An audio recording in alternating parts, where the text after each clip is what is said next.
Perusahaan rokok satu ini emang luar biasa. Biasanya ketika tarif cukai naik, kebanyakan perusahaan rokok mengalami penurunan laba bersih. Tapi perusahaan ini justru sebaliknya.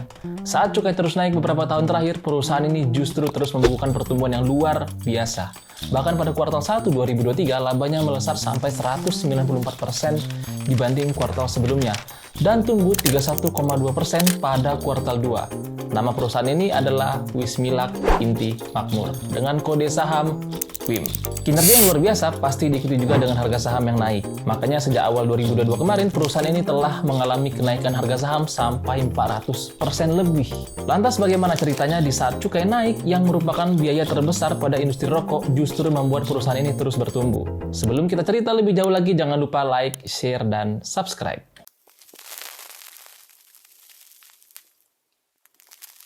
Presiden telah menyetujui untuk menaikkan cukai rokok sebesar 10% untuk tahun 2023 dan 2024.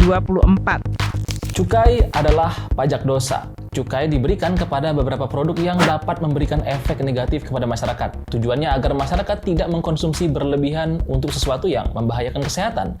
Beberapa contoh barang yang diberikan cukai adalah minuman keras, rokok, dan lain-lain.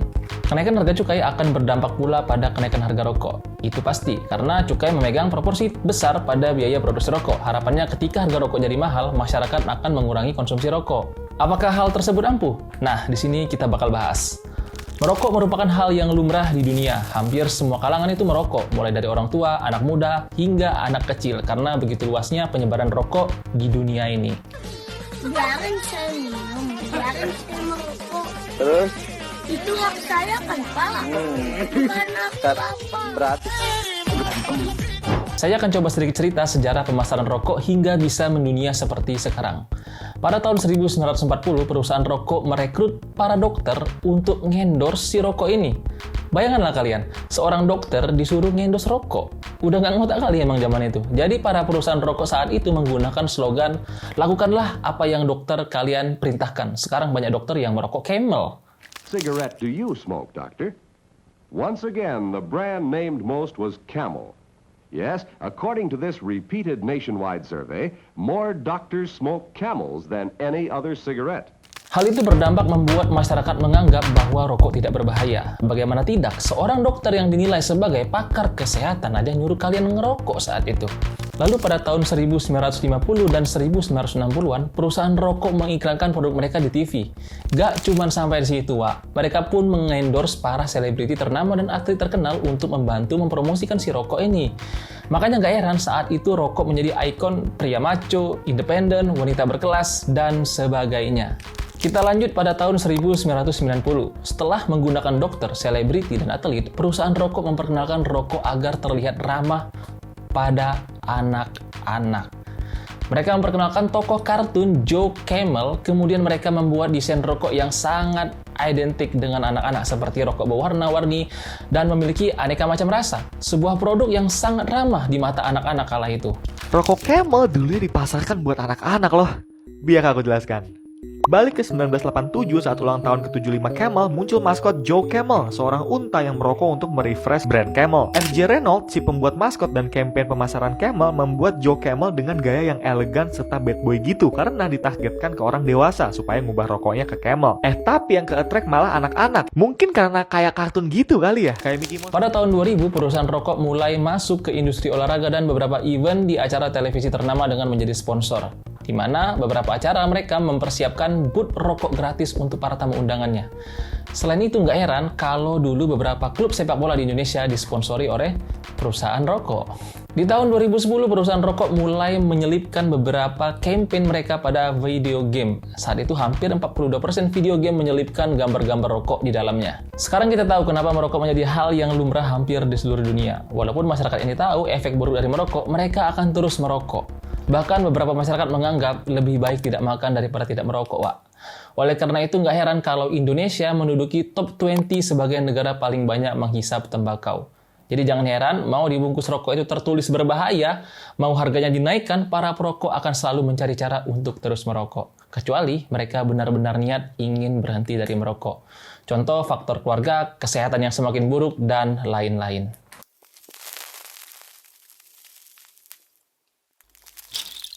Wismilak merupakan perusahaan rokok di Indonesia yang didirikan pada tahun 1962 di Surabaya. Pada tahun 2012, Wismilak melakukan IPO dan menjadi perusahaan publik dengan kode saham WIM yang kita kenal sampai sekarang. Dulunya Wismilak mungkin lebih dikenal dengan cerutunya, namun beberapa tahun terakhir Wismilak melakukan inovasi dengan menghadirkan produk-produk sigaret kretek mesin yang digandrungi masyarakat, seperti Wismilak Diplomat, Diplomat Mild, Menthol, dan Diplomat Evo yang katanya rasanya mirip-mirip dengan salah satu rokok ternama di Indonesia. Apa ya? Dalam 4 tahun terakhir, Wismilak terus meraih pertumbuhan pendapatan maupun laba bersih. Bahkan pada tahun 2022, Wismilak meraih pertumbuhan pendapatan sampai 41,13%. Hebatnya di tahun 2023, kinerja Wismilak tumbuh lebih cepat lagi melebihi tahun 2022. Itulah yang membuat harga saham Wismilak terus naik. Lantas bagaimana bisa Wismilak terus meraih kinerja yang luar biasa beberapa tahun terakhir, padahal cukai terus dinaikkan oleh pemerintah? Bahkan pada tahun 2020 dan 2021, perusahaan rokok seperti HM Sampurna dan Gudang Garam mengalami perlambatan pada kinerjanya.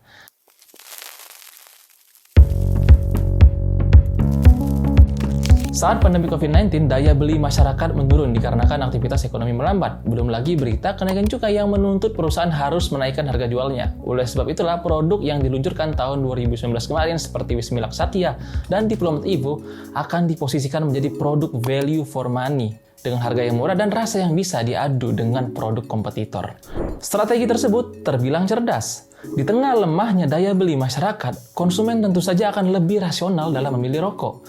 Mereka akan cenderung memilih rokok yang lebih murah. Beruntungnya, Wismilak sudah mengambil langkah dengan membuat produk-produk yang lebih terjangkau sejak 2019 kemarin. Makanya jangan heran di saat pandemi COVID-19, Wismilak masih bisa bertumbuh, berbanding terbalik dengan HM Sampurna dan Gudang Garam yang menawarkan produk dengan harga yang lebih premium.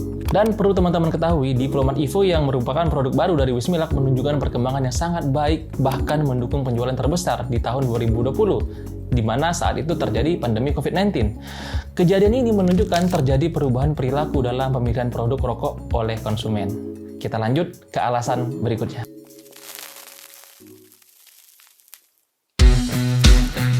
Rokok merupakan barang adiktif yang dikonsumsi oleh masyarakat Indonesia. Apabila terjadi perubahan harga yang cenderung meningkat, tentu akan mempengaruhi daya beli konsumen yang nantinya akan berimbas terhadap permintaan rokok tersebut. Kita tahu beberapa tahun kemarin pemerintah seringkali menaikkan cukai yang berimbas terhadap naiknya harga rokok, sehingga menyebabkan trading down. Diplomat Evo yang diluncurkan Wismilak pada tahun 2019 merupakan rokok dengan harga yang tidak terlalu mahal.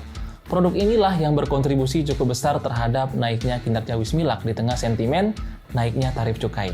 Wismilak yang merupakan produsen rokok tier 2 tidak terlalu terdampak signifikan terhadap naiknya tarif cukai, justru malah memperoleh benefit dari kejadian tersebut. Di tengah COVID-19 yang kita tahu daya beli masyarakat sedang lemah, membuat konsumen lebih rasional dalam memilih produk-produk yang lebih value for money. Wismilak yang sudah berada di industri rokok selama 59 tahun lebih pasti sudah sangat paham dengan naik turunnya permintaan.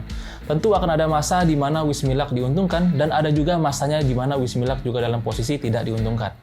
Pada kondisi beberapa tahun kemarin seperti naiknya harga rokok tier 1 dan melemahnya daya beli masyarakat justru menguntungkan Wismilak karena ada perpindahan produk oleh konsumen ke rokok tier 2.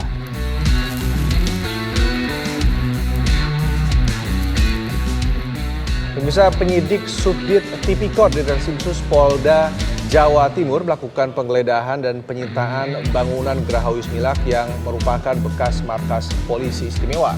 Beberapa hari kemarin, Wismilak mendapatkan sentimen negatif.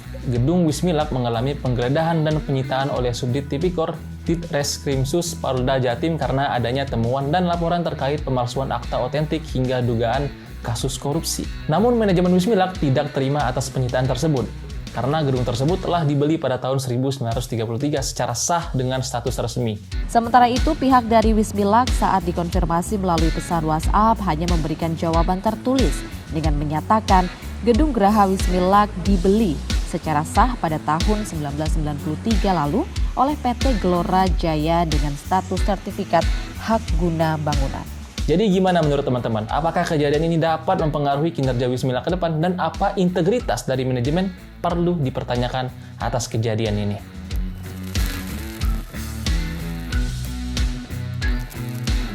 Mungkin kita sering mendengar kalau industri rokok sudah sunset. Perlu teman-teman ketahui juga kalau perkembangan industri rokok Indonesia berbeda dengan di luar negeri. Indonesia masih disertai elemen pendukung seperti perkebunan maupun petani, terutama petani tembakau, cengkeh, perkebunan, dan lain-lain. Oleh sebab itulah, industri rokok di Indonesia belum bisa dikatakan berada di taraf sunset industry. Apalagi masyarakat Indonesia ini mayoritas perokok ya.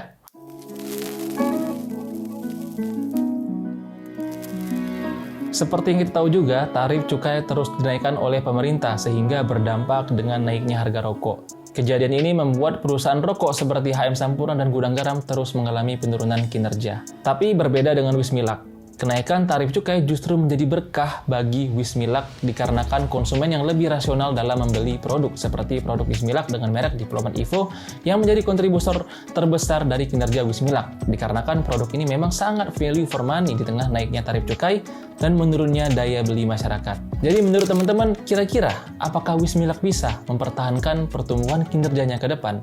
Tulis di kolom komentar ya. Sekian dari saya, see you in the next content, bye-bye. Jangan lupa like, share, dan subscribe.